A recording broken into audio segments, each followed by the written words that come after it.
everyone, welcome back to my channel.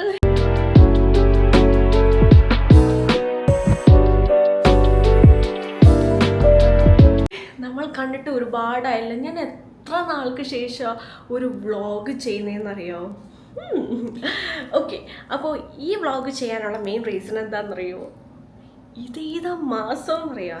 November. Oh my God, എൻ്റെ birthday മന്താണ്. എൻ്റെ birthday ആണ് November 18. So ഞാൻ വിചാരിച്ചു ഇത് പെട്ടെന്ന് ഇട്ടൊരു പ്ലാനാണ് കേട്ടോ.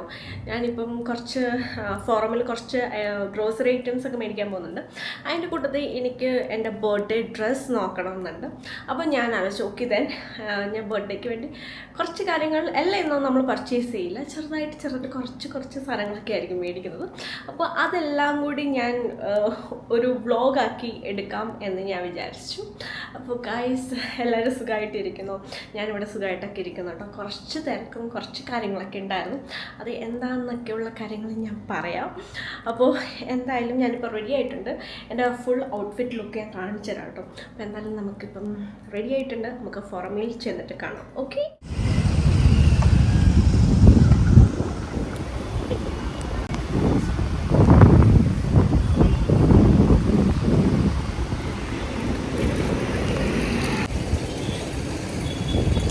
നല്ല കാറ്റ്, അടിപൊളി തണുത്ത കാറ്റ്.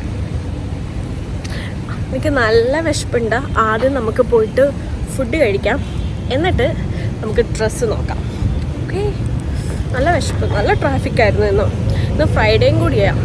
വീക്കെൻഡും കൂടെ സ്റ്റാർട്ട് ചെയ്തപ്പോഴത്തേക്കും നല്ല ട്രാഫിക് ഉണ്ടായിരുന്നു. അപ്പോൾ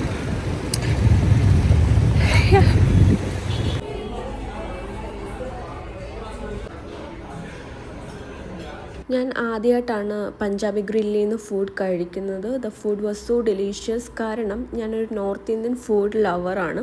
എനിക്ക് ചാട്സ്, അതേപോലെ തന്നെ ഡാൽ, റൈസ്, ലസ്സി, ഇങ്ങനത്തുള്ള ഫുഡൊക്കെ, ആലു പൊറോട്ട, ഇങ്ങനത്തുള്ള ഫുഡൊക്കെ എനിക്ക് ഭയങ്കര ഇഷ്ടമാണ്. ഞാൻ എൻ്റെ മുഖത്ത് ആ സന്തോഷം കണ്ടാൽ നിങ്ങൾക്ക് മനസ്സിലാവും. എനിക്ക് എന്താണെന്ന് അറിയത്തില്ല, എനിക്ക് ഭയങ്കര ഇഷ്ടമുള്ള ഫുഡ് കിട്ടിയതിൻ്റെ ഒരു ഭാവമാണ് നിങ്ങൾ കണ്ടത്. അതിനുശേഷം ഞാൻ കുറേ ഔട്ട്ലെറ്റ്സിൽ കയറിയിട്ടുണ്ടായിരുന്നു ഡ്രസ്സ് നോക്കാൻ. ഞാൻ അതിൻ്റെയൊക്കെ വീഡിയോ എടുക്കാൻ മറന്നുപോയി. അറ്റ്ലാസ്റ്റ് ഞാൻ H&M ചെന്നപ്പോഴാണ് കേട്ടോ ഞാൻ വീഡിയോയുടെ കാര്യം ഓർത്തത്. അതിനു മുമ്പ് ഒരു കാര്യം പറയാം. എൻ്റെ മൈക്ക് ഇപ്പോൾ എന്തോ ഒരു കംപ്ലൈൻ്റ് ആയിപ്പോയി, വോയിസ് ക്യാപ്ചർ ചെയ്യുന്നില്ല. അതുകൊണ്ട് തന്നെ ഞാനിപ്പോൾ ഞാനിപ്പോൾ വോയിസ് കൊടുക്കുന്നത്. അതുകൊണ്ട് എക്കോയും കാര്യങ്ങളൊക്കെ ഉണ്ടാവും. ഒന്ന് ക്ഷമിച്ചേക്കണം, നമുക്ക് അടുത്ത തവണ ശരിയാക്കാം കേട്ടോ. അപ്പോൾ അങ്ങനെ കുറേ ഡ്രസ്സൊക്കെ നോക്കി കേട്ടോ. എനിക്ക് H&M ഡ്രസ്സൊക്കെ അത്യാവശ്യം ഇഷ്ടമാണ്. എൻ്റെ കയ്യിരിക്കുന്ന ഓൾമോസ്റ്റ് ഡ്രസ്സും H&M ആണ്. ഇവിടെ പാലാരിവട്ടം ഔട്ട്ലെറ്റ് ഉണ്ട്, പക്ഷേ അതിനേക്കാളും കൂടുതൽ കളക്ഷൻസ് എനിക്ക് തോന്നിയിട്ടുള്ള ഫോറം മോളിലാണ്. ഞാൻ അവിടെ നിന്ന് വീട്ടിൽ നിന്ന് ഇറങ്ങിയപ്പോൾ ഞാൻ ശബ്ദം ചെയ്തിട്ട് ഇറങ്ങിയത്. ഞാൻ ബർത്ത്ഡേ ഡ്രസ്സല്ല വേറെ ഒന്നും വാങ്ങിയില്ലെന്ന്. പക്ഷേ അവിടെ നിന്ന് അത്യാവശ്യം ഡ്രസ്സ് എടുത്ത് ട്രയൽ ചെയ്ത്, പക്ഷെ ഒന്നും വാങ്ങിയിട്ടില്ല. എനിക്ക് ഈ ഒരു ഹാൻഡ് ബാഗിൻ്റെ കളർ എനിക്ക് ഭയങ്കരമായിട്ട് ഇഷ്ടപ്പെട്ടു. സ്ലിംഗ് ബാഗിൻ്റെ ഒരു കളർ എനിക്ക് ഇഷ്ടപ്പെട്ടു. പക്ഷേ ഞാൻ എടുത്തിട്ടുണ്ടായിരുന്നില്ല, ഞാൻ തിരിച്ചെന്നെ വച്ചു.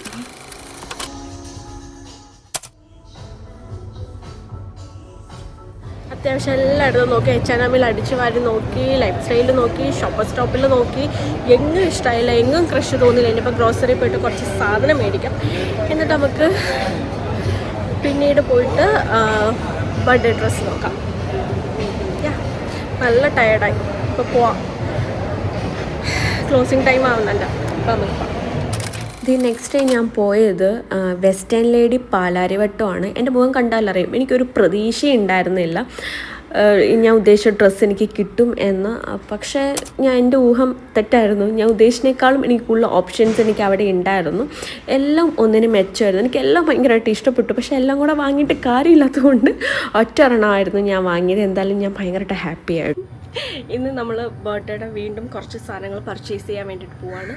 ഞാൻ എത്ര ഷോപ്പ് അടിച്ചു വാരി നോക്കിയിട്ടാണെന്നറിയാം എനിക്കിഷ്ടപ്പെട്ട ഒരു ഡ്രസ്സ് ഞാൻ എൻ്റെ ബർത്ത്ഡേക്ക് വാങ്ങിയത്. സത്യം പറയല്ല, ഞാൻ ഇതേപോലെ കുറേ പ്രൊഫഷണൽ ഷൂട്ട്സ് ചെയ്തിട്ടുണ്ടെങ്കിലും ഇതുവരെ എനിക്ക് വേണ്ടിയിട്ട് ഒരു പ്രൊഫഷണൽ ഫോട്ടോഷൂട്ട് ഞാൻ ചെയ്തിട്ടുണ്ടായിരുന്നില്ല. എല്ലാ തവണയും എനിക്ക് ബർത്ത്ഡേ അടുക്കാറാകുമ്പോഴത്തേക്കും ഒക്കെ എനിക്ക് ഭയങ്കര കാഷ്വൽ മൈൻഡാണ്. ഭയങ്കര ഈ പറഞ്ഞ എൻ്റെ ബർത്ത്ഡേ വരുന്നത്, എനിക്ക് അങ്ങനത്തെ ഒരു ഇത് വരാറില്ല. പൊതുവെ എനിക്ക് ഈ പറഞ്ഞല്ലോ ബർത്ത്ഡേ തുടങ്ങി. എനിക്ക് വൈകുന്നേരമൊക്കെ ആകുമ്പോഴേക്കും അയ്യോ ഇന്ന് എൻ്റെ ബർത്ത്ഡേ ആണ്, ഇന്ന് ഞാൻ ഷൂട്ട് ചെയ്തിട്ടില്ല, ചെയ്യേണ്ടതായിരുന്നു എന്നൊക്കെ ആലോചിച്ച് ഭയങ്കര വിഷമമൊക്കെ വരാറുള്ളത് 3-4 വർഷമായിട്ട് ഇത് തന്നെയാണ് കേട്ടോ. എല്ലാ തവണ ആയിരിക്കും ബർത്ത്ഡേ വരുന്നുണ്ട്, ഷൂട്ട് ചെയ്താലോ എന്നിങ്ങനെ പറയും. അമ്മയും ചോദിക്കും ഷൂട്ട് ചെയ്തുകൂടെ എന്ന് ചോദിക്കും. അപ്പം ഞാൻ പറയും ഓ വേണ്ട, ഞാൻ എന്തായാലും അന്നത്തെ ദിവസം കേക്ക് കട്ട് ചെയ്യും, അതെടുത്ത് സ്റ്റോറി ഇടാം. ഇത് തന്നെയാണ് എല്ലാ തവണയും പോയിക്കൊണ്ടിരിക്കുന്നത്. ഇതിനിടെ ഒരു തവണ മാത്രം ഞാൻ ഷൂട്ട് ചെയ്തു, പക്ഷെ അത് എൻ്റെ ഫോൺ ക്യാമിൽ തന്നെ വെച്ചിട്ട് ഞാൻ ഷൂട്ട് ചെയ്തതായിരുന്നു. അതും ഇതേപോലെ രാത്രി 12 മണിയാവുന്നതിന് തൊട്ട് മുമ്പ്. നവംബർ 18 എൻ്റെ ബർത്ത്ഡേ, 17 ഒരു 10:30 നൈറ്റൊക്കെ ആയപ്പോഴത്തേക്കും എനിക്ക് പെട്ടെന്ന് ബർത്ത്ഡേ ഷൂട്ട് ചെയ്യണമെന്ന് തോന്നി. കാരണം അതിന് മുമ്പ് എന്നെ കുറേ പേര് എനിക്ക് ബർത്ത്ഡേ വിഷസ് ഇടാൻ തോന്നി, ഷൂട്ടൊക്കെ ചെയ്തോന്ന് ചോദിച്ചു ഫോളോവേഴ്സൊക്കെ. അപ്പോൾ എനിക്ക് ഭയങ്കര ഓക്കെ ശരിയാണല്ലോ എന്ന് തോന്നി. ലൈക്ക് എല്ലാവരും ഇങ്ങനെ ആഗ്രഹിക്കുന്നുണ്ട് എൻ്റെ ബർത്ത്ഡേ പിക്സ് കാണാൻ വേണ്ടി. അപ്പോൾ എനിക്കൊരു ത്വര വന്നിട്ട് കഴിഞ്ഞതിൻ്റെ അങ്ങേ വർഷം എനിക്ക് ഓർമ്മയുണ്ട്, ഞാൻ ഇതേപോലെ 10:30 11 ആകുമ്പോൾ ലുലു ക്ലോസ് ചെയ്യും, വേറെ എങ്ങും നമുക്ക് കിട്ടത്തില്ല. അപ്പോൾ ഓടിപ്പോയി ലുലുവിൽ പോയി അവിടെ നിന്ന് ഹൈപ്പർ മാർക്കറ്റിൽ ഇരിപ്പുണ്ടായിരുന്നു കുറച്ച് ഡെക്കറേഷൻ ഐറ്റംസ്, അതൊക്കെ വാങ്ങി ഞാൻ രാത്രി 12 മണിക്ക് എൻ്റെ ബർത്ത്ഡേ ആയപ്പോഴും ഞാൻ ഫോട്ടോഷൂട്ട് ചെയ്തുകൊണ്ടിരിക്കുകയായിരുന്നു ഫോൺ ക്യാമിൽ. അപ്പോൾ ഇതേപോലെ കഴിഞ്ഞ തവണയും സെയിം ആയിരുന്നു. അപ്പോൾ ഈ തവണ എനിക്ക് അങ്ങനത്തെ ഒരു ഇത് മെസ്സ് വരണ്ട, എങ്ങനെയായാലും എനിക്ക് ആ ബർത്ത്ഡേ തലേന്ന് തോന്നിയില്ലെങ്കിലും ബർത്ത്ഡേ ദിവസം ഉച്ച കഴിയുമ്പോൾ എനിക്കൊരു തര വരുമെന്ന് എനിക്കറിയാം. അപ്പോൾ പിന്നെ അതിന് വേണ്ടിയിട്ട് ഞാൻ മുൻകൂട്ടി പ്രിപ്പയർ ചെയ്ത് വെച്ചു, ഈ തവണ എന്തായാലും എനിക്കൊരു ബർത്ത്ഡേ ഫോട്ടോഷൂട്ട് വേണമെന്ന്. അപ്പോൾ ഞാൻ കുറേ ഡ്രസ്സ് നോക്കിയെങ്കിലും എനിക്ക് ഈ പറയുന്ന പോലെ മനസ്സിന് പിടിക്കുന്ന ഒരു ഡ്രസ്സ് കിട്ടിയിട്ടുണ്ടായിരുന്നില്ല കേട്ടോ. നമുക്കൊരു ഡ്രസ്സ് കാണുമ്പോഴത്തേക്ക് ഒരു ക്രഷ് തോന്നുന്നുള്ളൂ, അല്ലെങ്കിൽ എനിക്ക് അത് വേണം, ഒരു ഇത് കാണില്ല, യെസ് ഇതെൻ്റെ ഡ്രസ്സാണ് എന്ന് തോന്നില്ല. എനിക്ക് ആ ഒരു ഫീല് കിട്ടിയില്ല. അവസാനം എനിക്ക് കിട്ടി. അപ്പോൾ ഇത് നമുക്ക് ഫ്ലവേഴ്സ് ബുക്ക് ചെയ്യണം, കേക്ക് ഓർഡർ കൊടുക്കണം, പ്ലസ് ഇയറിങ്സ് വാങ്ങണം, 4th one ബലൂൺസ് വാങ്ങാൻ പോകണം. That's it. അപ്പോൾ ഇന്നതൊക്കെ ഉള്ളു ഗൈസ്. ഞാൻ ഫോറമിലെത്തി, ഇനി പോയി ഫുഡ് കഴിക്കാം. നല്ല വിശപ്പ്. ഫുഡ് കഴിച്ചതിന് ശേഷം നമുക്ക് H&Mൽ പോയിട്ട് ഇയറിങ്സ് നോക്കാം. ഓക്കെ, നല്ല വിശപ്പ്. ഉച്ചയ്ക്ക് ഫുഡ് കഴിച്ചിട്ട് ഇറങ്ങി, എന്നിട്ടും വിശക്കുന്നു. എന്താണ് മിറർ കണ്ടോ, അപ്പം തുടങ്ങും ക്യാമറ ഓൺ ചെയ്തിട്ട് ഇനി കുറച്ച് ഫോട്ടോസ് വീഡിയോസ് ഒക്കെ എടുക്കും. മനസ്സിന് കിട്ടുന്ന സന്തോഷം സമാധാനം അത് വേറെ ഒന്നാണ് കേട്ടോ. നിങ്ങൾക്ക് ആർക്കെങ്കിലും ഇതേപോലെ അഡിക്ഷൻ ഉണ്ടെങ്കിൽ ഒന്ന് കമൻറ്റ് ചെയ്യണേ. നിങ്ങൾക്ക് ആർക്കെങ്കിലും ഉണ്ടെന്ന് അറിയുമ്പോൾ എനിക്കൊരു സന്തോഷമാണല്ലോ, എനിക്ക് കമ്പനിക്ക് ആരെങ്കിലും ഉണ്ടല്ലോ എന്നറിയാൻ വേണ്ടിയിട്ടാണ്. ജസ്റ്റ് കിട്ടി. അപ്പോൾ എന്തായാലും നമ്മൾ അവിടെ നിന്ന് ഇറങ്ങി നേരെ H&Mൽ പോയിട്ടുണ്ടായിരുന്നു. അത്യാവശ്യം നല്ല ഓർണമെൻറ്റ്സ് ഒക്കെ നമുക്ക് അവൈലബിൾ ആണ് കേട്ടോ. എൻ്റെ കയ്യിലിരിക്കുന്ന ഓൾമോസ്റ്റ് ഇപ്പം ഓർണമെൻറ്റ്സ് ഞാൻ ഇപ്പോൾ ഏറ്റവും കൂടുതൽ കളക്ട് ചെയ്യുന്നത് H&Mൽ നിന്നാണ്. കാരണം പേൾസ് ആയിക്കോട്ടെ, അതേപോലെ ഗോൾഡ് ആണെങ്കിലും സിൽവർ ആണെങ്കിലും ഇയറിങ്സ് അതിലും എല്ലാം അവൈലബിൾ ആണ്. ബട്ട് ലിറ്റിൽ ബിറ്റ് എക്സ്പെൻസീവ് ആണ്. ഐ തിങ്ക് ഒരു ഇയറിങ്സിന് ലൈക്ക് 999 ആണ് വരുന്നത്. പക്ഷേ വർത്ത് ഇറ്റ് ആണ് കേട്ടോ. കാരണം അത്യാവശ്യം നല്ലതുപോലെ ലാസ്റ്റ് ചെയ്യുന്നുണ്ട്. അപ്പോൾ എൻ്റെ കയ്യിലിരിക്കുന്ന ഓൾമോസ്റ്റ് ഇപ്പോൾ എല്ലാം ഓർണമെൻറ്റ്സും ഞാൻ H&Mൽ നിന്നാണ് വാങ്ങിയിട്ടുള്ളത്. കാരണം ഞാൻ വർത്ത് ഇറ്റ് എന്ന് പറയാനുള്ള മെയിൻ റീസൺ എന്ന് പറഞ്ഞാൽ ഞാൻ വെസ്റ്റ് സൈഡിൽ നിന്നായിരുന്നു ഇതിനു മുമ്പ് ഞാൻ ഓർണമെൻറ്റ്സ് വാങ്ങിക്കൊണ്ടിരുന്നത്. പക്ഷേ എനിക്ക് അതിൻ്റെ എല്ലാം ഇതേപോലെ ടോൺ ചേഞ്ച് ആവുന്ന പോലെ എനിക്ക് തോന്നിയിട്ടുണ്ടായിരുന്നു. അതൊക്കെ വെച്ച് നോക്കുമ്പോഴത്തേക്കും H&M ആണ് ഏറ്റവും നല്ലതായിട്ട് എനിക്ക് തോന്നിയിട്ടുണ്ട്, നല്ല ലാസ്റ്റിംഗ് എനിക്ക് തോന്നിയിട്ടുണ്ടായിരുന്നു. അവിടെ നിന്ന് നേരെ കുറച്ച് ഓർണമെൻറ്റ്സ് ഒക്കെ വാങ്ങിയിട്ട് അവിടെ നേരെ പോയത് ഹണി കേക്കിലോട്ടായിരുന്നു. ഇവിടെ കാണും എൻ്റെ മുഖത്തിൻ്റെ എല്ലാ ഭാവങ്ങളും നിങ്ങൾക്ക് കാണാം. കാരണം ഇതേപോലെ എൻ്റെ ജീവിതത്തിൽ ടെൻഷൻ അടിച്ചൊരു നിമിഷം വേറെ ഉണ്ടായി കാണത്തില്ല. ഒരു കേക്കിന് വേണ്ടിയിട്ട് ഞാൻ കേക്ക് കഴിക്കാറുണ്ട്, പേസ്ട്രീസ് വാങ്ങാറുണ്ട്, ബർത്ത്ഡേ കേക്ക് കഴിക്കാറുണ്ട്. പക്ഷേ ഒരു കേക്കിന് ഇത്രയും സ്ട്രെസ് എടുത്ത് എൻ്റെ ജീവിതത്തിൽ ആദ്യത്തെ ഒരു ദിവസം എൻ്റെ പൊന്നോ, ഞാൻ പിൻട്രസ്റ്റിൽ നിന്ന് കുറേ ഡിസൈൻസൊക്കെ കാണിച്ചു കൊടുക്കും.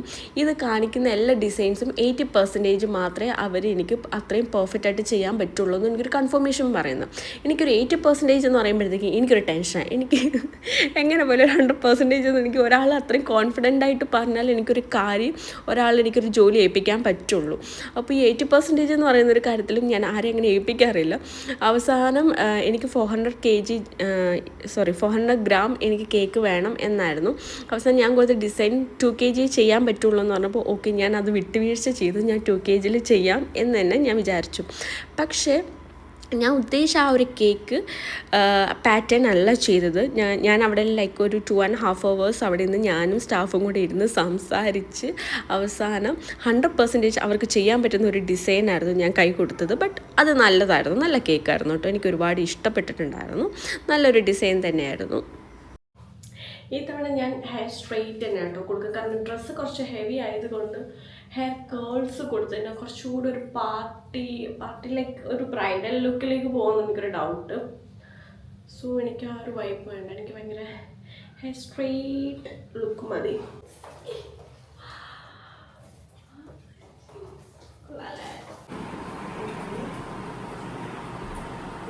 സൈഡൊന്നും ചെയ്തിട്ടുണ്ടായിരുന്നില്ല അല്ലേ?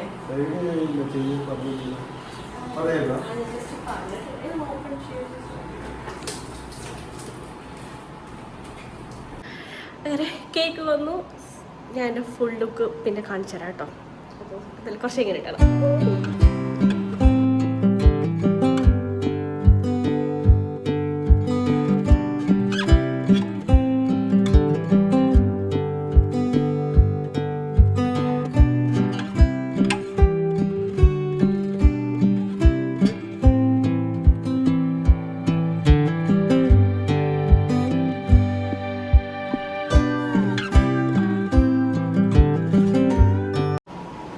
നമ്മൾ ഹോളിൽ ഷൂട്ട് ചെയ്യാമെന്ന് വിചാരിച്ചു. അപ്പോൾ ഈ ടേബിളൊക്കെ മാറ്റി, ചിലപ്പോൾ ആ സോഫയൊക്കെ ഒന്ന് മാറ്റി നമുക്ക് ഈ ഒരു വോൾ ഫുള്ള് ചെയ്യാമെന്ന് വിചാരിക്കുന്നു.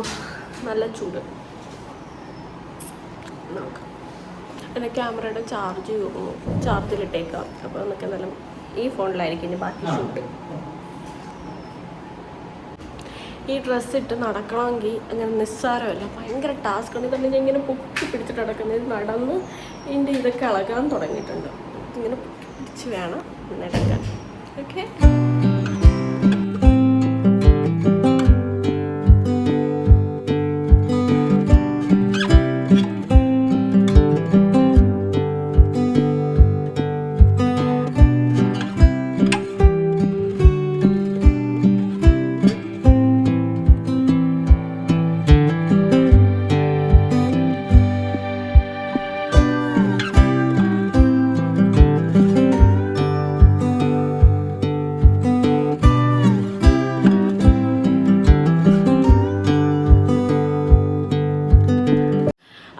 നമ്മുടെ ബർത്ത്ഡേ ഷൂട്ട് കഴിഞ്ഞു.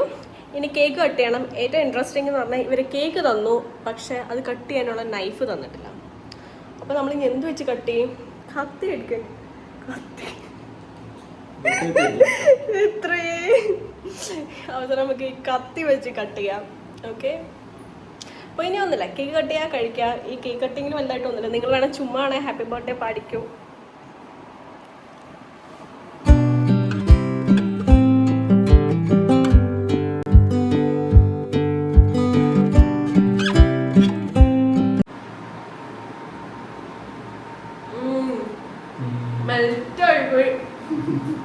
ഇത് ഒഫീഷ്യലി നമ്മുടെ ബർത്ത്ഡേ കേക്ക് കട്ടിങ് അല്ല.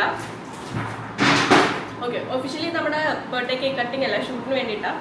വേറെ ബർത്ത്ഡേ കേക്ക് കട്ടിങ് അന്ന്. ഓക്കെ, അപ്പോൾ ഇതെന്തായാലും കഴിക്കണം. നല്ല കേക്ക് മെൽറ്റായിപ്പോയി കളർ. അങ്ങനെ ബർത്ത്ഡേ ഷൂട്ടൊക്കെ കഴിഞ്ഞു. അയ്യോ, സത്യം പറയാം എന്ത് ചൂടായിരുന്നു. ആ ഡ്രസ്സ് ഇട്ട് നടക്കാമെന്ന് പറയുന്നത് നിസ്സാര കാര്യമല്ല കേട്ടോ. നല്ല അത്യാവശ്യം നല്ല ലെങ്ത് ഉണ്ട്, ടെയിൽ പോലും ഇങ്ങനെ കിടക്കുക. അതുകൊണ്ട് പിന്നെ നല്ല ടാസ്ക് ആയിരുന്നു. പക്ഷെ നല്ല രീതിയിൽ ഷൂട്ട് കഴിഞ്ഞു. ഇനി എനിക്ക് നോക്കണം, പിക്സും റീൽസൊക്കെ നോക്കിയിട്ടാണ് ഇനി ഞാൻ കുറച്ചുകൂടെ ഫുള്ളായിട്ട് ഞാൻ ഒന്ന് ഹാപ്പി ആവുള്ളൂ. അപ്പോൾ അതിനുശേഷം ഞാൻ കേക്ക് കട്ട് ചെയ്തു. ഞാൻ കേക്ക് കാണിച്ചിട്ടാണ്. അങ്ങനെ കേക്ക് കട്ട് ചെയ്തു. നേരത്തെ ഞാൻ പറഞ്ഞ പോലെ ഭയങ്കര നമ്മൾ ഒഫീഷ്യലായിട്ടുള്ള കേക്ക് കട്ടിങ് ആയിരുന്നില്ല. ഇത് ഞാൻ ജസ്റ്റ് ഷൂട്ടിന് വേണ്ടി വാങ്ങി കേക്ക് കട്ട് ചെയ്തതാണ്. ഒഫീഷ്യലായിട്ട് നമ്മളന്ന് നോർമലായിട്ട് ഒരു ചെറിയ കേക്ക് എന്തെങ്കിലും മേടിച്ച് അന്ന് കഴിക്കുക, അതായിരിക്കും. കാരണം എത്രയൊക്കെയായാലും നമ്മൾ ബർത്ത്ഡേ ഡേ കേക്ക് കട്ട് ചെയ്യുന്ന ആ ഒരു ഫീൽ ഒരിക്കലും അതിന് മുമ്പ് നമുക്ക് കട്ട് ചെയ്ത് കിട്ടും. എനിക്ക് കിട്ടില്ല. ഓക്കെ, അപ്പോൾ എന്തായാലും ബർത്ത്ഡേ ഡേ വേറൊരു കേക്ക്, ചെറിയൊരു പേസ്ട്രി ആണെങ്കിലും വാങ്ങി കട്ട് ചെയ്യാം എന്നാണ് ഞാൻ വിചാരിക്കുന്നത്. കാരണം വലിയ കേക്ക് ഇത് വലുതാണ്. ഇത് എത്ര കിലോ ആണ്? ഇത് 2 കിലോയോ 1 കിലോ ഉണ്ടല്ലോ, 1.25 കിലോ കേക്കാണ് ഇപ്പോൾ നമ്മൾ വാങ്ങിയിട്ടുള്ളത്. അപ്പോൾ ഞാനങ്ങനെ വലിയ മധുരത്തിൻ്റെ ആളൊന്നുമല്ല. ഇങ്ങനെ പീരീഡ്സ് എന്തെങ്കിലുമൊക്കെ വരുമ്പോഴായിരിക്കും ഞാൻ മധുരം കൂടുതൽ കഴിക്കുക. പക്ഷേ ഈ കേക്ക് കൊള്ളാം കേട്ടോ. നല്ല അടിപൊളി, നല്ല കുറച്ച് മെൽറ്റായിട്ടുണ്ടായിരുന്നു. അതുകൊണ്ട് നല്ല യമ്മി, നല്ല ഭയങ്കര സ്മൂത്തായിട്ട് കഴിക്കാൻ പറ്റും. നല്ല ക്രഞ്ചി, അതിനകത്ത് ആ മറ്റേ ബീഡ്സും കാര്യങ്ങളൊക്കെ ഉള്ളത് കൊണ്ട് നല്ല ടേസ്റ്റാണ്. ഞാൻ പ്രതീക്ഷിച്ചതിനേക്കാളും നല്ല കേക്കായിരുന്നു. കാരണം ഹണി കേക്കിൽ ഞാൻ സ്ഥിരം എൻ്റെ ഇൻസ്റ്റയിലാണെങ്കിലും റീൽസിലാണെങ്കിലും യൂട്യൂബിൽ നോക്കിയാലും കാണും, ഞാൻ സ്ഥിരം ഹണി കേക്കിൽ നിന്നാണ് ഞാൻ ഫുഡ് കഴിക്കുക. എനിക്ക് ഭയങ്കര ഇഷ്ടമാണ്. അവിടെ കൊച്ചി പാലാരിവട്ടം ഉള്ള ഒരു ഔട്ട്ലെറ്റാണ്. പാലാരിവട്ടം ഫ്ലൈ ഓവറിൻ്റെ താഴെയുള്ള ഒരു ഔട്ട്ലെറ്റാണ്. അപ്പോൾ അവിടുന്ന് സ്ഥിരം കഴിക്കുന്നത്. അവിടെ പോകുമ്പോൾ ഞാൻ ഇതേപോലെ ഫുഡൊക്കെ കഴിക്കുമ്പോൾ ഇടയ്ക്കൂടെ ചെറിയൊരു പേസ്ട്രി ഒക്കെ എന്തെങ്കിലുമൊക്കെ കഴിക്കാറുണ്ട്. ഈ പറഞ്ഞ ഒരു പേസ്ട്രി ഫുള്ളൊന്നും ഞാൻ കഴിക്കില്ല, ഇച്ചിരി കഴിക്കും. പക്ഷെ അതെല്ലാം കഴിക്കുമ്പോഴത്തേക്കും ഒരു ടേസ്റ്റ്. പക്ഷേ അതേപോലെയൊക്കെ പ്രതീക്ഷിച്ച് ഞാൻ ഈ കേക്ക് ഓർഡർ ചെയ്തു. പക്ഷെ ഞാൻ ഓർഡർ കൊടുത്തതിനേക്കാളും ഞാൻ വിചാരിച്ചതിനേക്കാളും അടിപൊളി, യമ്മി, പറയാൻ വയ്യ, അടിപൊളി ടേസ്റ്റ് ആയിരുന്നു. അപ്പോൾ ഇന്നത്തെ ഷൂട്ട് ഇതൊക്കെയുള്ളൂ ഗൈസ്. അപ്പോൾ എല്ലാവർക്കും ഈ ഒരു കുട്ടി വ്ളോഗ് ഇഷ്ടമായെന്ന് വിചാരിക്കുന്നു. അപ്പോൾ എൻ്റെ വ്ളോഗ് ഇഷ്ടപ്പെട്ടാൽ ലൈക്ക് ചെയ്യുക, സബ്സ്ക്രൈബ് ചെയ്യുക, നിങ്ങളുടെ അഭിപ്രായങ്ങൾ കമൻറ്റ് ചെയ്യുക. ഓക്കെ ഗൈസ്, അപ്പോൾ love you all, thanks for watching. അപ്പോൾ നമുക്കിനി നെക്സ്റ്റ് വ്ളോഗിൽ കാണാം. Bye guys, see you soon.